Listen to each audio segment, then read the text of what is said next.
She's between jobs, Mom told the relatives. Sister whispered, probably forever. I helped set the table silently. Aunt Mary screamed, "Oh my God, turn on the TV right now." The china plates felt cool against my fingertips as I arranged them carefully around my parents' mahogany dining table. Through the kitchen doorway, I could hear Mom's voice carrying that particular tone, the one she reserved for explaining away disappointments. "Yes, Rebecca's here," Mom said into her phone, her voice dropping to what she probably thought was a whisper, but carried perfectly into the dining room. "She's between opportunities right now. You know how the job market is these days." I set down the last plate and moved to the silverware drawer, letting the familiar rhythm of preparation calm the tightness in my chest. The annual Chin family reunion. 3 years ago, I dreaded it. 2 years ago, I'd almost skipped it. This year, I'd accepted the inevitable with something close to peace. Between jobs, that was Aunt Linda's voice, sharp with curiosity. Still, wasn't she between jobs last year, too? "It's complicated," Mom said, her discomfort palpable even from the next room. "The economy, you know, she's very particular about what she wants to do." I folded napkins into neat triangles, muscle memory from 1,000 family dinners taking over. Let them think about what they want. The truth was so far beyond their understanding that explanation felt pointless. My sister Jessica breezed through the front door in a cloud of expensive perfume and designer confidence. Her heels clicked against the hardwood with the assured rhythm of someone who'd never questioned their place in the world. "Is she actually helping?" Jessica asked, not bothering to lower her voice. "Or just pretending to be useful?"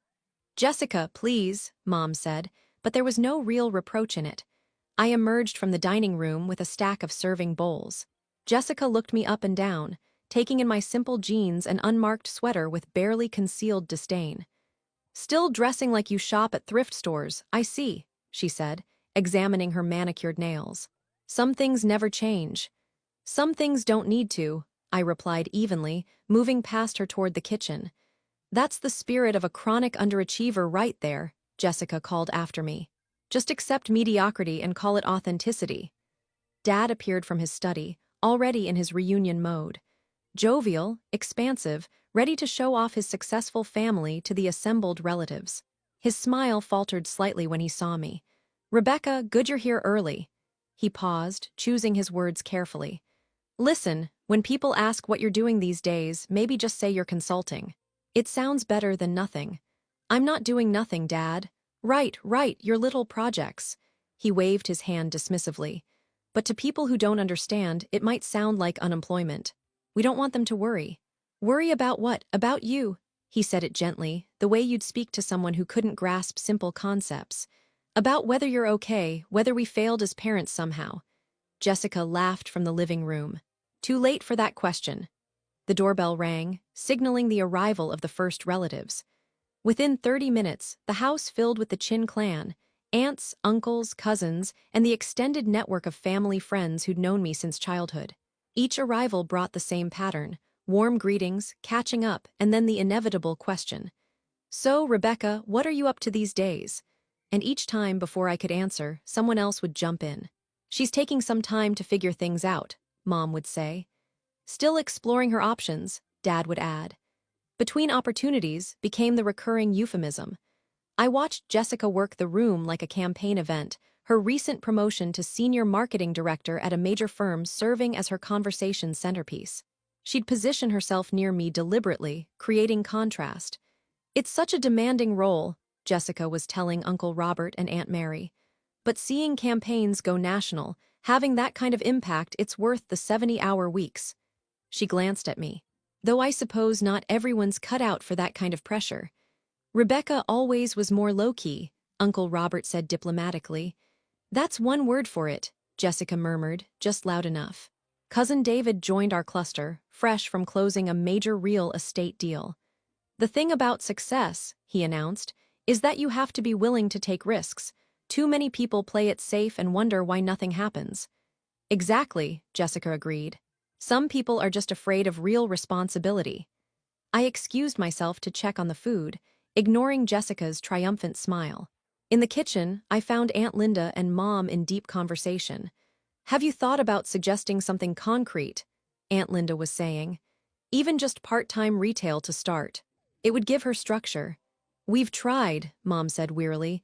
She just talks about her work, but nothing ever seems to come of it. I think she might be depressed. Oh, honey, Aunt Linda touched Mom's arm sympathetically. That's so hard. Has she seen someone? She won't admit there's a problem. I cleared my throat, and they both jumped slightly. The pity in their eyes was worse than Jessica's contempt. Rebecca, we were just discussing my apparent psychological crisis. I finished opening the oven to check the roast. I heard. We're worried about you, Mom said, her voice catching. It's been 3 years since you left that job and you're not. Not what you expected, I supplied. I know. Back in the living room, the reunion was in full swing. Jessica had gathered an audience for what was clearly going to be another performance. The thing is, she was saying, in my position, I network with incredible people. Just last week, I had lunch with a Forbes 30 under 30 recipient. Now, that's the kind of company successful people keep. Jessica's always been ambitious, Aunt Mary said proudly. Not everyone has that drive. Some people are followers, some are leaders, Cousin David added. Nothing wrong with being ordinary. I sat down on the periphery of the group, content to let the conversation flow around me. Let them have this. What did it cost me, really, to be their cautionary tale? Where's Rebecca working now? This from Uncle James, who just arrived. The room went quiet for a beat. Jessica's smile turned sharp. Rebecca's on a bit of a sabbatical, Dad said carefully, taking time to reassess her goals. For 3 years, Uncle James looked genuinely concerned. Some people are late bloomers, Jessica said sweetly. Though at 32, you do have to wonder when the blooming starts. Laughter rippled through the group, not quite cruel, but not quite kind either. At least she helps with family events, Mom said, trying to find something positive. She's very good at setting tables. More laughter, gentler this time, but somehow worse for its sympathy. Cousin David leaned back in his chair, warming to the topic. You know what Rebecca's problem is? No vision. Success requires seeing the big picture, taking strategic risks. Some people just think too small, Jessica added, or don't think about career at all.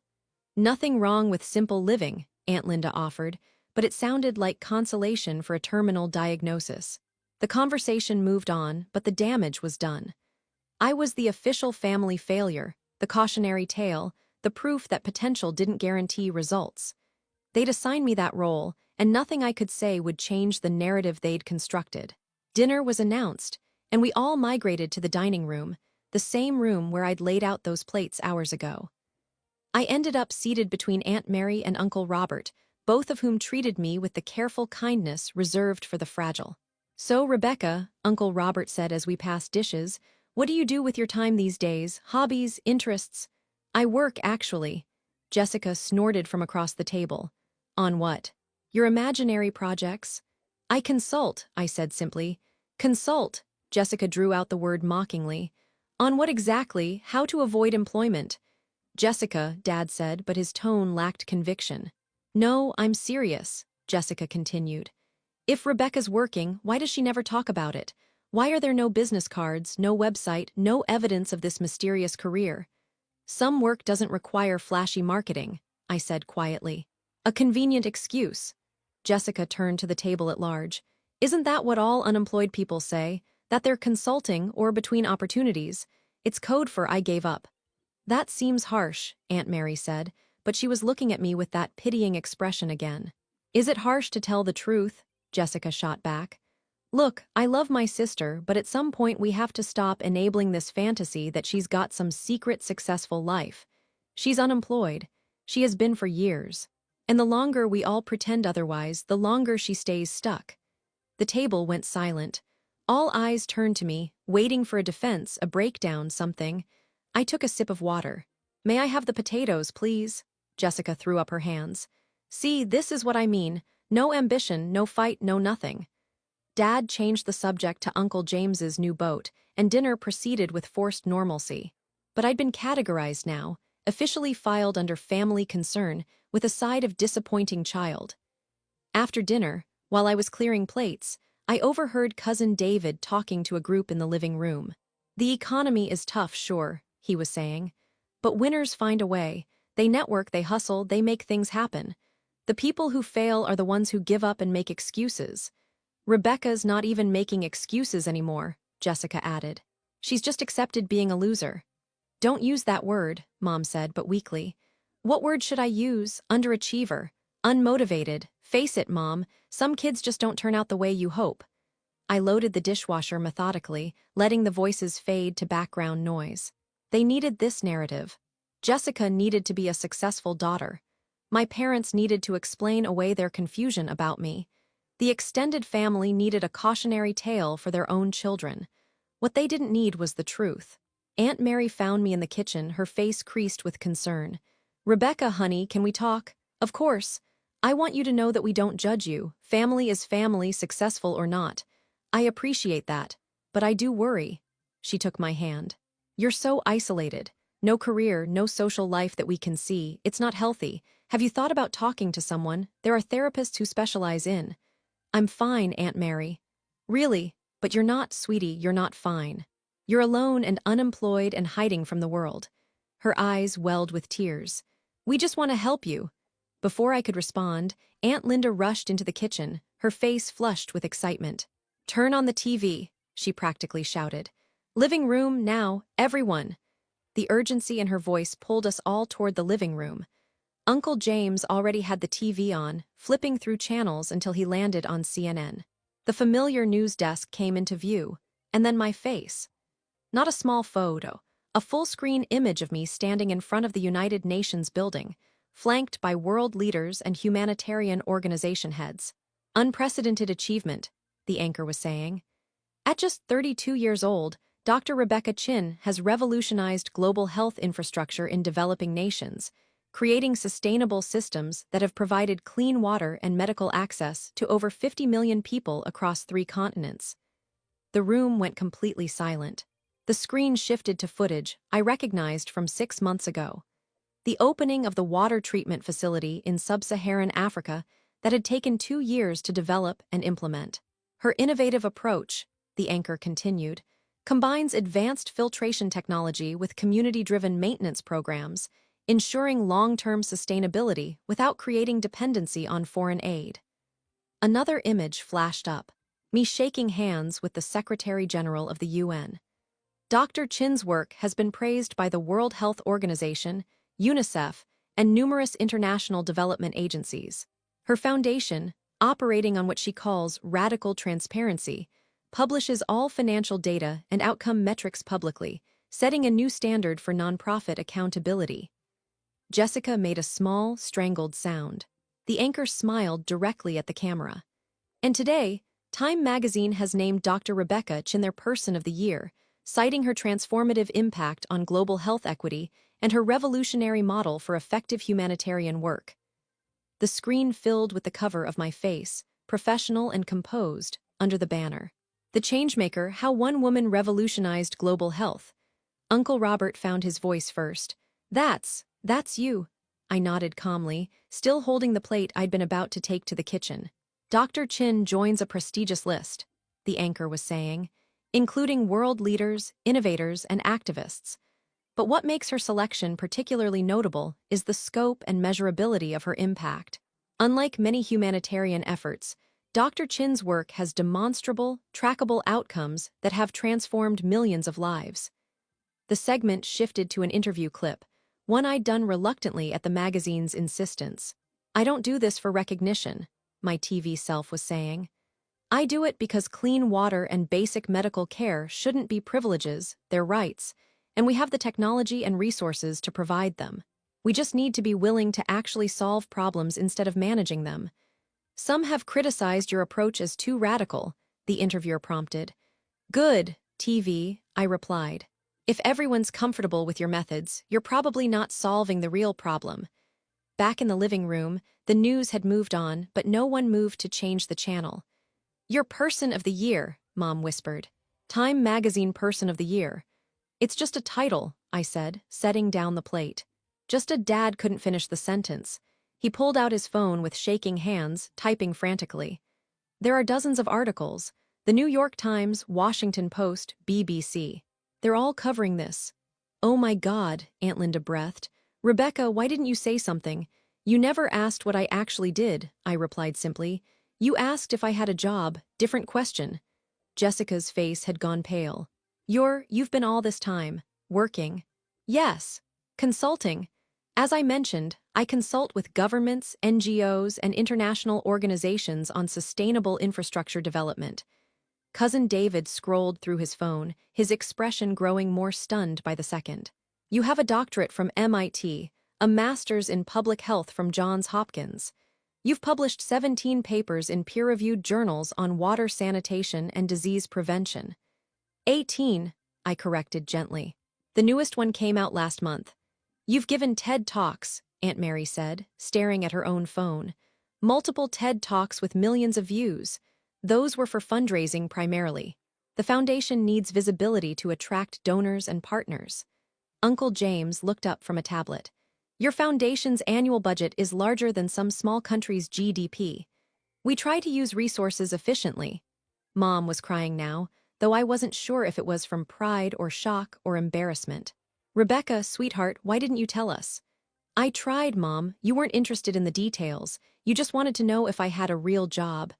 But Person of the Year is a recognition of work that was already done, I said.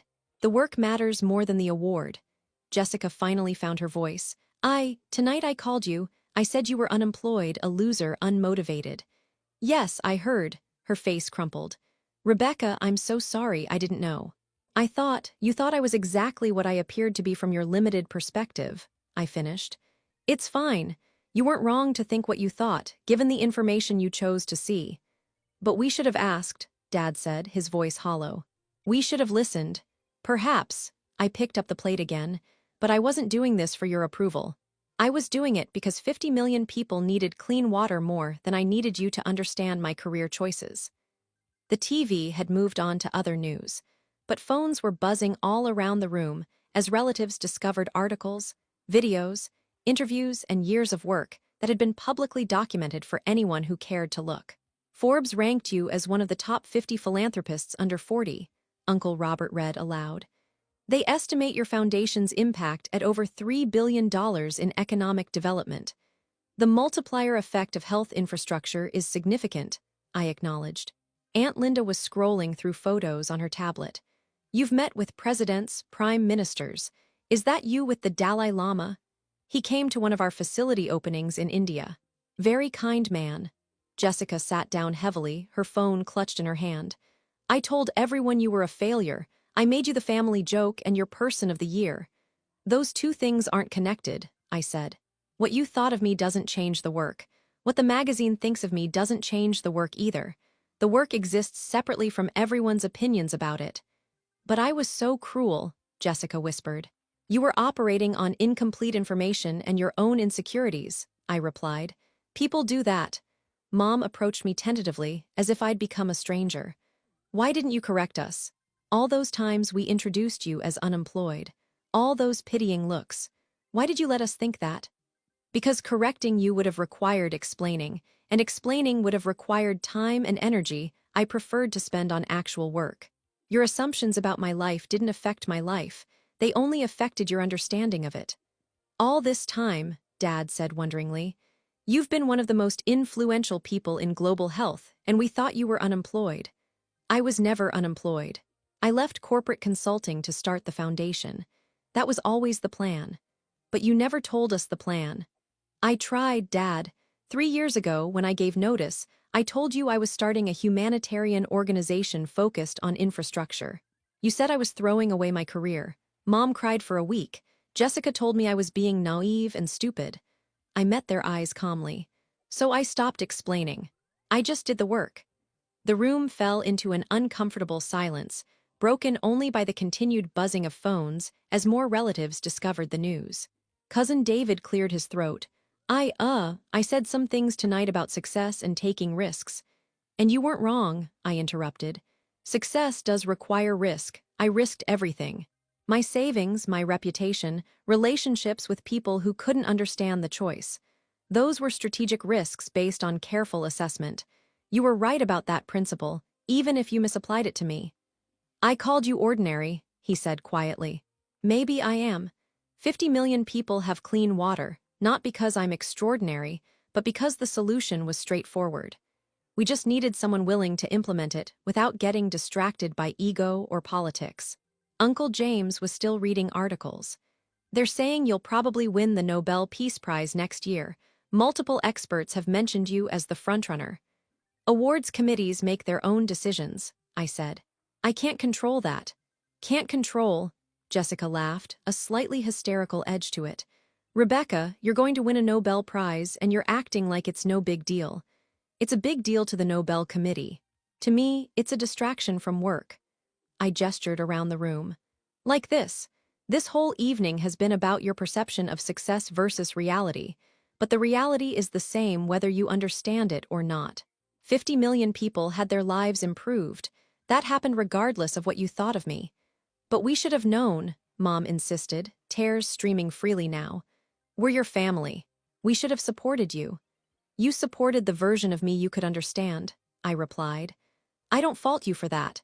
Understanding requires interest and effort, and you weren't interested in the details of international development work.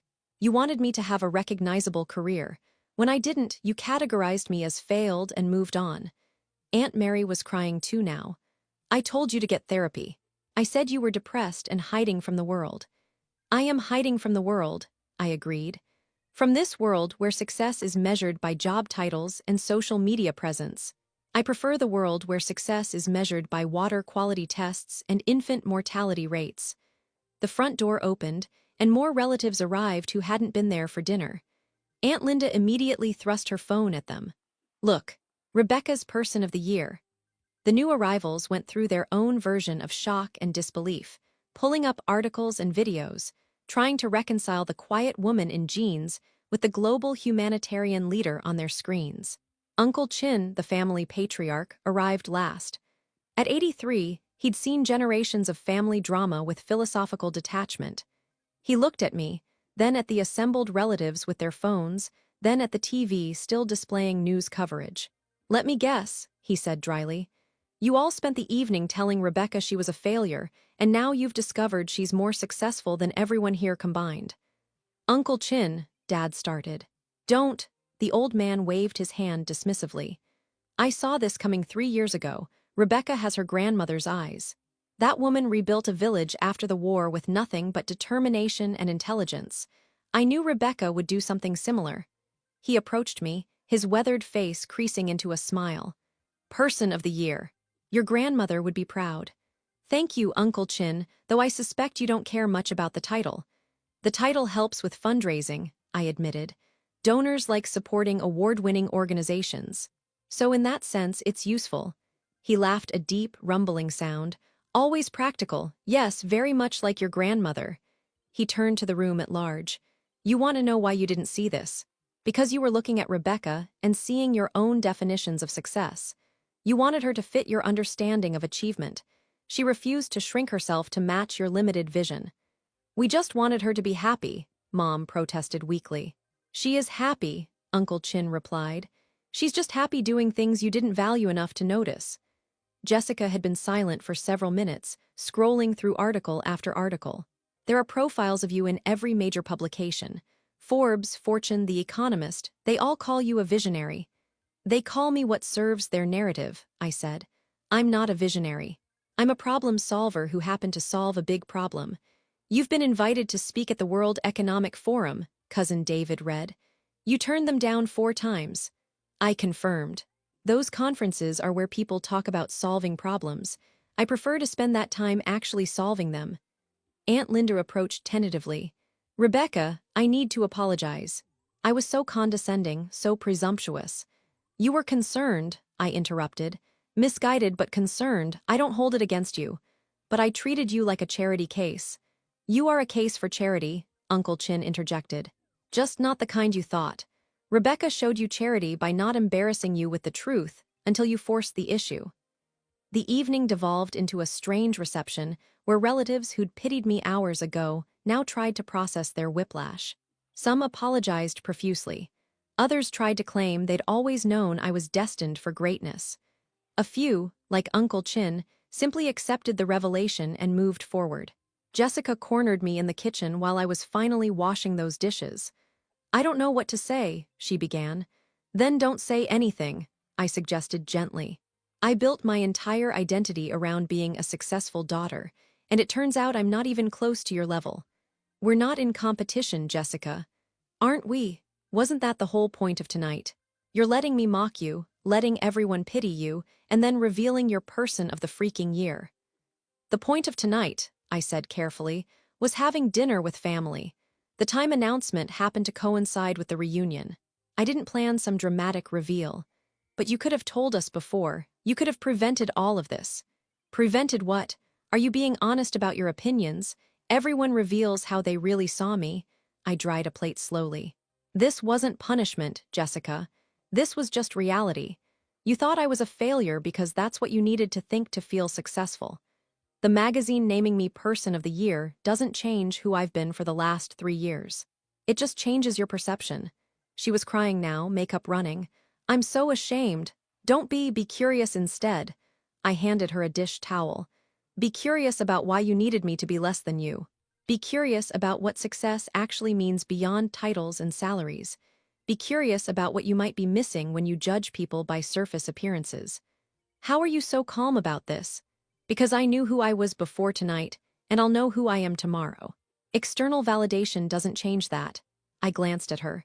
Does it change you? She thought about that. I don't know, maybe it should. Later, as the reunion was winding down, various relatives approached with requests.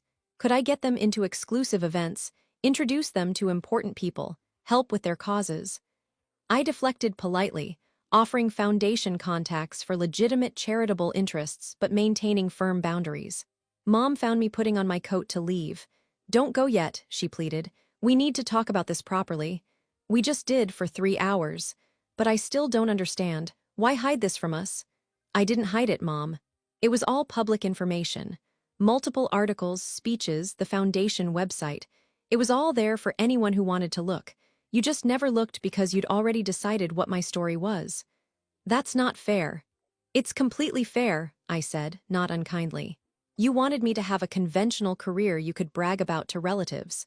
When I chose differently, you stopped listening. You're not unusual in that. Most people do the same thing. Dad joined us in the foyer. What happens now? Now I go home, prepare for tomorrow's video conference with the Kenyan Health Ministry, and continue my work. Same as always. But everything's changed, he insisted. Nothing has changed except your awareness. The work was happening before tonight. It'll happen after tonight. Your understanding of it is irrelevant to its existence. That's harsh, Rebecca. It's honest. I opened the door. You're my family, and I love you. But I can't live my life seeking your approval or fearing your judgment. I tried that for years, and it was exhausting, so I stopped. I chose the work over your comfort. That was the right choice for me and for the 50 million people who benefited from it. When can we see you again? Mom asked, her voice small. Next reunion, probably. Unless there's a birthday or holiday. But we want to be part of your life. You are part of my life, I said gently. You're just not the center of it. The work is the center. You can either accept that and engage with who I actually am, or you can continue to be disappointed that I'm not who you wanted me to be. Either way, I'll still love you, and I'll still do the work. I left them in the doorway, looking smaller somehow than they had at the start of the evening. Uncle Chin caught me in my car. You handled that well, he said. Did I? I feel like I broke something tonight. You broke their comfortable illusions that needed breaking. He patted my shoulder. Your grandmother used to say, the people who love you for who they think you are will struggle when they meet who you actually are. Tonight they met you. Give them time to adjust. And if they don't adjust, then you continue being who you are, and they continue being who they are, and you love each other from that honest distance. He smiled. It's not ideal, but it's real, and real is better than pretending. I drove home through quiet streets, my phone buzzing periodically with messages from relatives, some apologetic, some congratulatory, some confused. I'd answer them eventually, in my own time, with the same patient honesty I'd shown tonight. The work would continue. It always did.